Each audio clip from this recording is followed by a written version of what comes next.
Assalamualaikum ya ade ya ote. Assalamualaikum ya ade ya ote. Assalamualaikum ya ade ya ote. Assalamualaikum ya ade ya ote. Assalamualaikum ya ade ya ote. Assalamualaikum ya ade ya ote.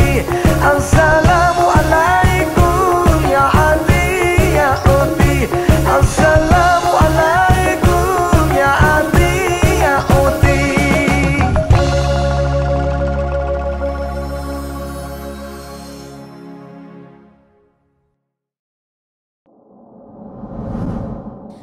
Assalamualaikum warahmatullahi wabarakatuh.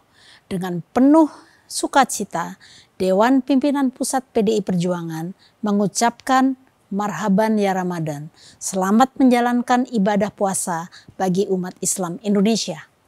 Sobat PKN, sebagaimana kita ketahui bahwa bulan puasa Ramadan adalah salah satu rukun Islam yang wajib dijalankan.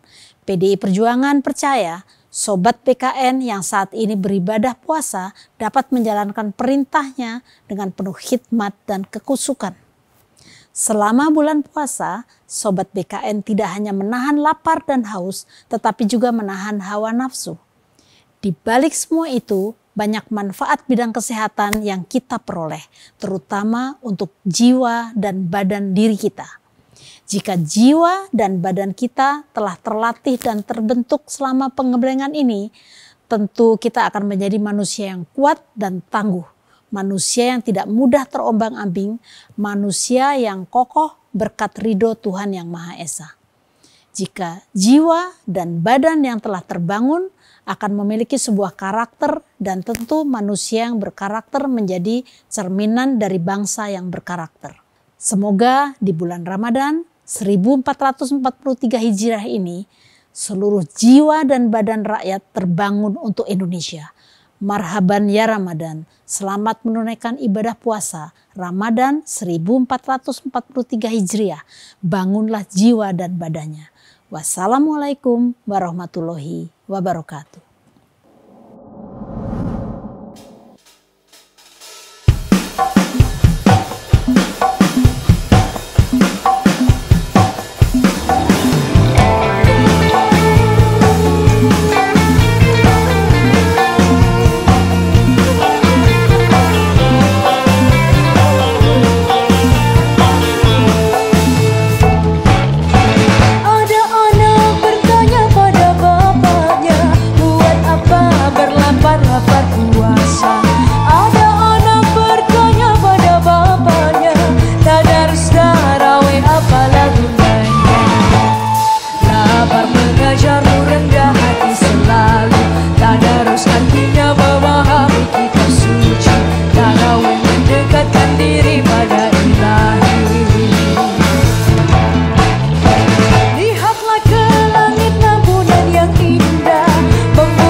mendekatkan diri pada ilahi. Lapar mengajarmu rendah hati selalu, tadarus artinya memahami kitab suci. Tarawih mendekatkan diri pada ilahi.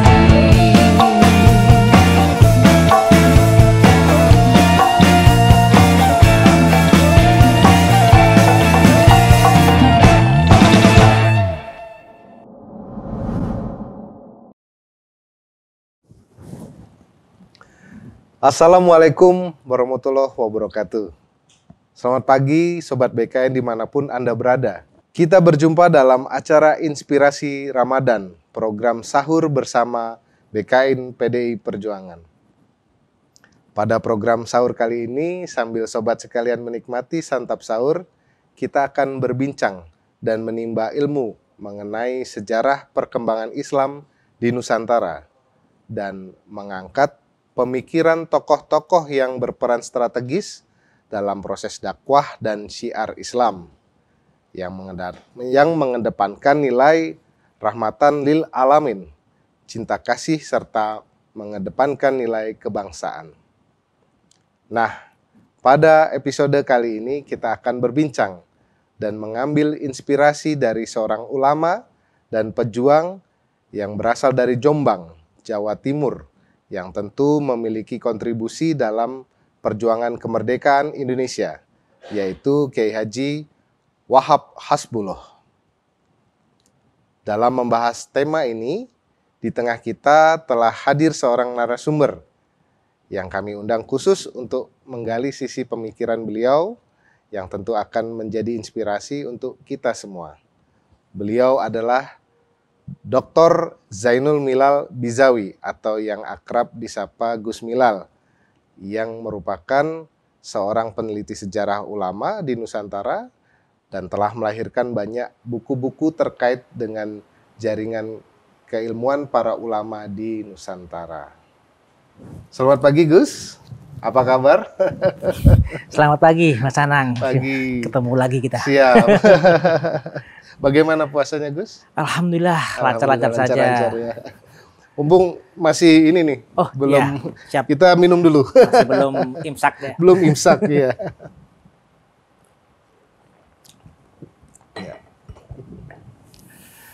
Terima kasih sudah berkenan hadir dalam program Inspirasi Sahur kita pada pagi hari ini.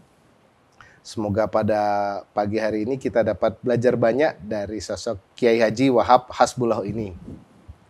Sebelum memasuki obrolan kita terkait keteladanan Kiai Haji Wahab Hasbullah, mari kita saksikan terlebih dahulu cuplikan video profil berikut ini. Kiai Haji Wahab Hasbullah. Kiai Wahab lahir di Jombang pada 31 Maret tahun 1888. Dia merupakan anak dari pasangan Kiai Haji Hasbullah Said, pengasuh Pondok Pesantren Tambak Beras Jombang, Jawa Timur, dengan Nyai Latifah. Lahir dan dibesarkan di lingkungan pesantren, Kiai Wahab Hasbullah belajar ilmu agama kepada ayahandanya dan beberapa kiai-kiai besar di zamannya, termasuk kepada Syekh Khalil Bangkalan di Madura.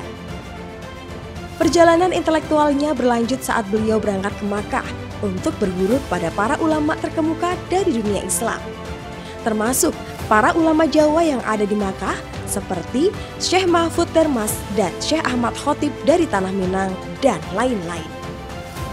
Saat di Makkah pula, Mbah Wahab mulai mengasah diri mempelajari perkembangan politik nasional dan internasional bersama aktivis dari seluruh dunia. Tidak hanya belajar ilmu-ilmu keislaman, tetapi juga aktif dalam berorganisasi. Kiai Haji Wahab Hasbullah wafat pada 29 Desember tahun 1971 dan dimakamkan di Jombang, Jawa Timur. Di antara guru-guru beliau adalah Kiai Haji Hasbullah Said, Syekh Khalil Bangkalan Madura, Syekh Mahfud Termas, Syekh Ahmad Khotib Minangkabau, Hos Cokro Aminoto, Kiai Haji Hashim Asy'ari, Kiai Haji Mukhtaram Banyumas, Kiai Haji Bakir Yogyakarta, Kiai Haji Asy'ari Bawean, Syekh Said Al-Yamani. Kiai Haji Wahab Hasbullah bersama Kiai Haji Hashim Asy'ari mendirikan organisasi massa, yaitu Nahdlatul Ulama. Beliau juga mendirikan organisasi pergerakan Nahdlatul Wathon atau Kebangkitan Negeri, yaitu sebuah organisasi yang bertujuan membangkitkan kesadaran rakyat Indonesia. Mendirikan Nahdlatul Tujar atau Kebangkitan Pedagang sebagai pusat penggalangan dana bagi perjuangan pengembangan Islam dan kemerdekaan Indonesia. Kiai Haji Wahab Hasbullah saat di Mekah beliau aktif dalam organisasi Syarikat Islam yang merupakan cikal bakal terbentuknya pergerakan nasional. Sobat BKN sekalian dimanapun berada, Kembali lagi bersama kami dalam episode Inspirasi Keteladanan Kiai Haji Wahab Hasbullah bersama Gus Milal Bizawi. Ya, kita mulai, Gus. Sebagai seorang tokoh bangsa dan ulama, bagaimana perjalanan hidup dan keilmuan beliau sejauh yang Anda ketahui, Gus? Baik, Mas Anang. Jadi kalau kita masuk ke dunia santri, rasanya kita tidak asing dengan sosok yang luar biasa ini, yaitu Kiai Haji Wahab Hasbullah. Beliau adalah seorang ulama fenomenal. Ya. Jadi dia memang lahirnya tahun 1888 dan dia ini sejak kecil memang hidup di dunia santri. Dunia santri tepatnya di pesantren Tambak Beras. Beliau ini seorang santri yang keturunan dari para ulama-ulama juga. Dan bahwa Hasbullah ini juga nyantri di mana-mana. Baik di Nganjuk, ketemu sama Kiai Yainuddin Nganjuk, kemudian ke Mbah Khalil Bangkalan, hingga akhirnya beliau juga nyantri di Haromen, Mekah. Di sana beliau bertemu dengan ulama-ulama yang terkenal di Haromen sana. Menariknya bahwa Hasbullah ini dikenal seorang santri yang cerdas. Cerdas dalam arti tidak hanya sebagai seorang ahli kitab yang mengajinya bagus, tapi dia juga memiliki komunikasi yang luar biasa sehingga dia bisa berkomunikasi dengan enak antara dia dengan teman-temannya maupun dengan para guru-gurunya. Bahkan ketika dia saat itu nyantri di Mbah Khalil Bangkalan waktu kecil tuh kan, dia sebelum masuk saja itu Mbah Khalil Bangkalan Madura itu udah tahu kalau mau ada seorang santri yang aneh gitu kan, gambar-gambarnya aneh lah. Sudah punya potensi. Ya, potensi. Jadi saat itu diberikan pengetahuan oleh Mbah Khalil, ini nanti ada seorang macan ke sini, Nah, saat itu kemudian santrinya bingung mana macannya gitu kan. Kemudian datanglah anak kecil yang kurus, tidak terlalu besar, tapi kemudian dia masuk dan langsung dikejar sama santrinya karena kan macan kan dikejar sehingga akhirnya Mbah Wahab juga akhirnya lari juga, sembunyi terus sudah agak sepi, dia lari lagi, masuk lagi, dikejar lagi, akhirnya tertidur di masjid, akhirnya dibangunkan oleh Mbah Khalil Bangkalan. Nah, dari sini kita bisa melihat bahwa Mbah Wahab ini seorang yang gigih berjuang. Gigih, dia tidak walaupun sudah dikejar-kejar, tapi tetap dia pergi mencari ilmu, dan itulah yang kemudian menjadi karakter nanti kemudian yang akan berguna untuk perjuangan nanti. Betul. Saya kira itu yang menjadi sosok yang lumayan unik dari Mbah Wahab Hasbullah ini, yang sangat berarti ketika nanti masa-masa perjuangan dan mengisi kemerdekaan. Jadi beliau memang dikenal sebagai seorang santri yang cerdas, komunikatif, dan gigih. Ya, betul sekali Mas Anang. Ya. Kemudian Gus, sosok Kiai Haji Wahab Hasbullah hidup di lingkungan pesantren. Bagaimana hal tersebut mempengaruhi mental dan cara beliau berpikir? Ya benar Mas Anang ya. Jadi memang Mbah Wahab Hasbullah ini merupakan keturunan dari seorang pejuang juga. Pejuang, bahwa dulu buyutnya yang bernama Syekh Abdus Salam atau dikenal Kiai Soihah, dia juga salah satu bagian dari pasukan Diponegoro. Bahkan ketika Diponegoro di penjara ataupun dibuang di Makassar, Syekh ini juga sering didatengin oleh para kolonial Belanda. Tapi dengan keberaniannya dia bisa mengusir mereka. Dan kemudian saya kira perjuangan semangat itu terturunkan terus di pesantren itu yang dikenal dengan pesantren Tambak Beras atau dulu dikenal pesantren Selawe karena emang 25 dan itu semua pejuang-pejuang juga. Nah, saya kira kalau dalam dunia pesantren itu ada semacam insight ya, ada semacam warisan yang diturunkan terus-menerus, sebuah harapan tentang adanya kemerdekaan. Nah, saya kira seorang kakek ataupun bapak dari Mbah Hasbullah ini juga menyampaikan menyampaikan hal-hal yang bersifat akan ada sebuah kemerdekaan. Tapi ini harus dilakukan sedini mungkin. Nah, suasana itulah yang kemudian membuat bahwa Wasboh ini terus berjuang melakukan berbagai komunikasi dengan berbagai pihak. Untuk apa? Untuk mempersiapkan itu semuanya. Karena di tradisi pesantren Al-Abbas itu di sebuah masjidnya itu ada semacam tulisan hak ro ta mim yang berarti kemerdekaan sempurna. Tapi entah kapannya itu nanti kita akan bicarakan. Iya. Jadi luar biasa ya. Iya. Beliau ini sosoknya sudah mempunyai visi tentang kemerdekaan. Padahal ya ketika itu ya belum merdeka ya. Iya, betul. Gus ya. Beliau pernah dianggap tidak memperjuangkan nilai Islam saat beliau mendukung paham Nasakom yang saat itu digagas oleh Bung Karno. Apa sebenarnya yang melatar belakangi sikap beliau tersebut, Gus? Jadi Mbak Wahab ini sejak dulu itu menggunakan ataupun berprinsip bahwa kemaslahatan yang sudah jelas itu akan lebih utama daripada sebuah kemaslahatan yang belum jelas. Nah, Bapak Basboh ini sejak kemerdekaan, sejak melakukan kaderisasi dan lain-lainnya, beliau sangat meyakini bahwa semua unsur bangsa itu harus bersatu.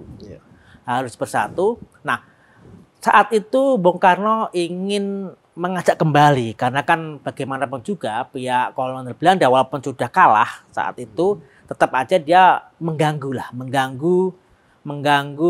kesatuan ataupun persatuan di Indonesia ini, sehingga dia selalu mengadu domba.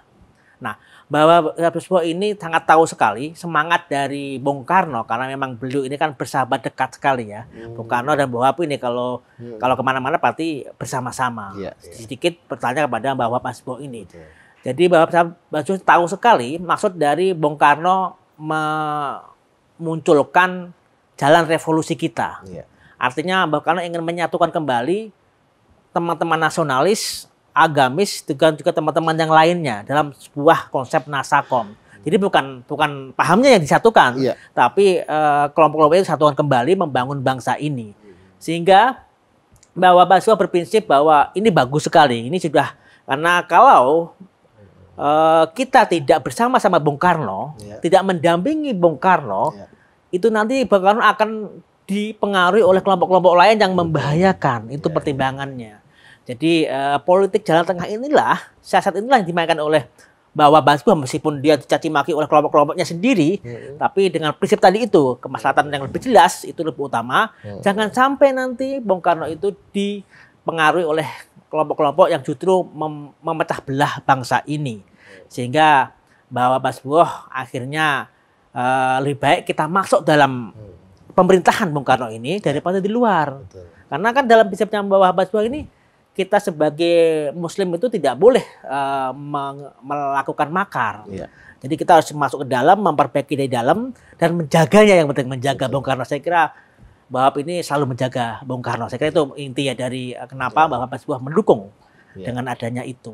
Ya, luar biasa sekali ya. Beliau hadir untuk mendukung meskipun saat itu mungkin banyak yang kurang setuju ya. Iya, benar sekali. Mas Anang. Siap. Apakah ada kisah yang menarik tentang sosok Kiai Haji Wahab Hasbullah dalam kacamata kebangsaan dan keislaman, Gus? Menariknya begini ya, Mbah Basboh tadi saya katakan sejak kecil dia sangat berani sekali. Ya, bahkan dia juga kadang-kadang iseng lah. Jadi kalau santri kan banyak isengnya. Baik santri di pas waktu di Nganjuk, dia selalu kadang-kadang ngerjain gurunya juga gitu.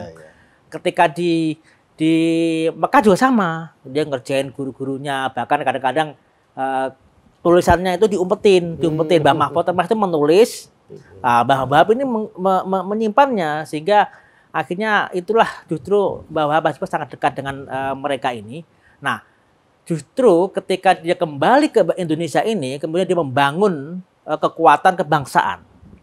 Ketika beliau selesai mengaji dari berbagai pesantren juga Haromen, kemudian dia berdiskusi dengan teman-teman dari kelompok lainnya, baik para pejuang nasionalis maupun teman-teman dari Muhammadiyah, dalam sebuah forum yang dibangun di Surabaya. Dari awal misalkan dia membangun sebuah Subhanul Waton, jadi kebangkitan para pemuda. Kemudian beliau juga membangun Taswil Afkar, sebuah diskusi pemikiran, dan akhirnya juga dia membangun Nahdlatul Waton, jadi kebangkitan kebangsaan. Nah, situlah kemudian bahwa sejak awal itu, dari tahun sebelum NU berdiri itu, dari tahun sekitar 1910-an, beliau sudah menciptakan sebuah lagu. Nah, sebuah lagu yang sangat luar biasa sekali, yang itu dikenal dengan Subhanul Waton. Saat ini teman-teman Nahdien itu mengumandangkannya. Jadi Jalal Waton. Nah, itu sebuah ajakan kepada santri maupun masyarakat untuk mencintai tanah air. Nah, cinta tanah air itu ditanamkan sejak dini mungkin itu ditanamkan. Sehingga itu kenapa harus menyanyi bahasa Arab? Kenapa nggak bahasa Indonesia? Ya karena biar itu mengelabuhi pihak kolonial Belanda, dikira itu sholawatan, dikira itu mengaji, padahal itu ajakan untuk cinta tanah air. Nah, hampir sekitar 40 tahun ya itu ditanamkan, kaderisasi ditanamkan, sehingga akhirnya terbentuklah sebuah kekuatan atau sebuah semangat semua bangsa ini untuk merdeka nantinya. Saya kira itu sangat penting sekali untuk dikumandangkan, apalagi itu adalah terkait dengan kecintaan kepada tanah air. Luar biasa Gus ya. Nah, pertanyaan terakhir Gus.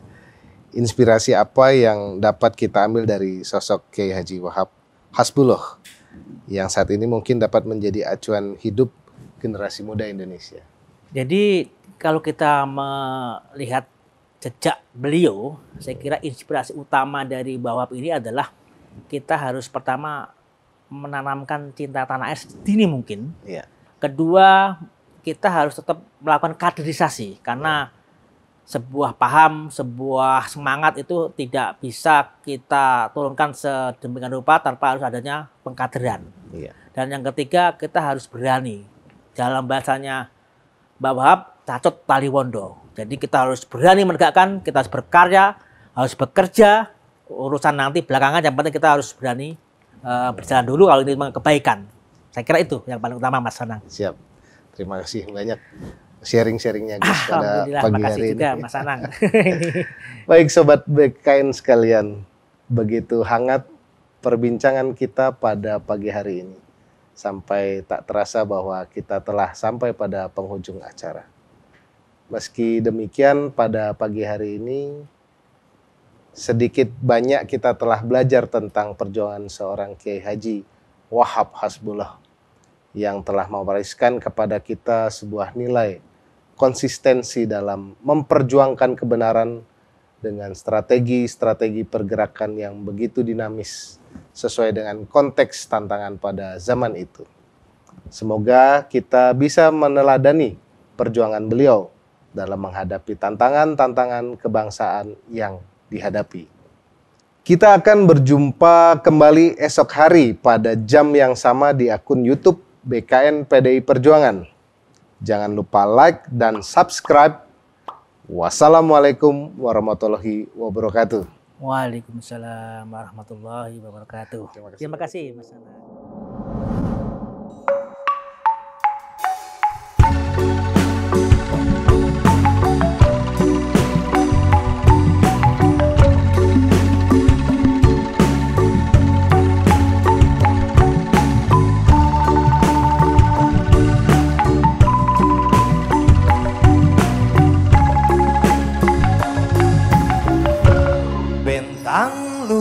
Kabah saksi kuing pinanggi baca campur jeung rembai cimata di Arafah nepi ka Safa jeung Marwah bentang luhureun Ka'bah saksi kuing sujud ngedalkeun rasa rumasa tekad ucap jeung lampah nu basalia labaik Allahumma labaik labaik la syarika labaik innal hamda wa ni'mata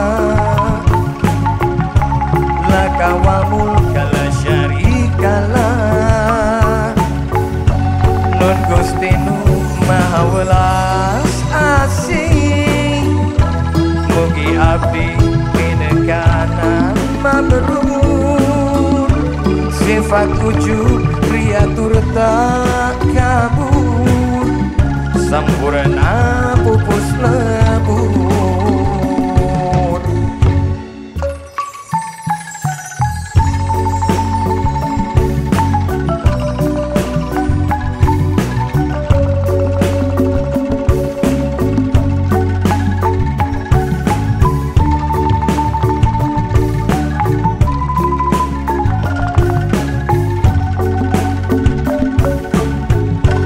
Bentang luhureun Ka'bah saksi kure sujud sumera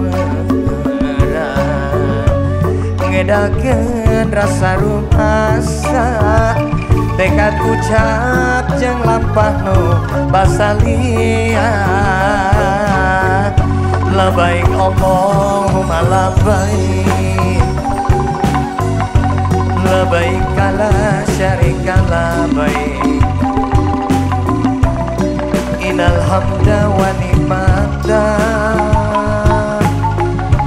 laka wa mulka la syarika la labaik Allahumma labaik labaik la syarika la labaik innal hamda wa ni'mata laka wa mulka la syarika la labaik Allahumma labaik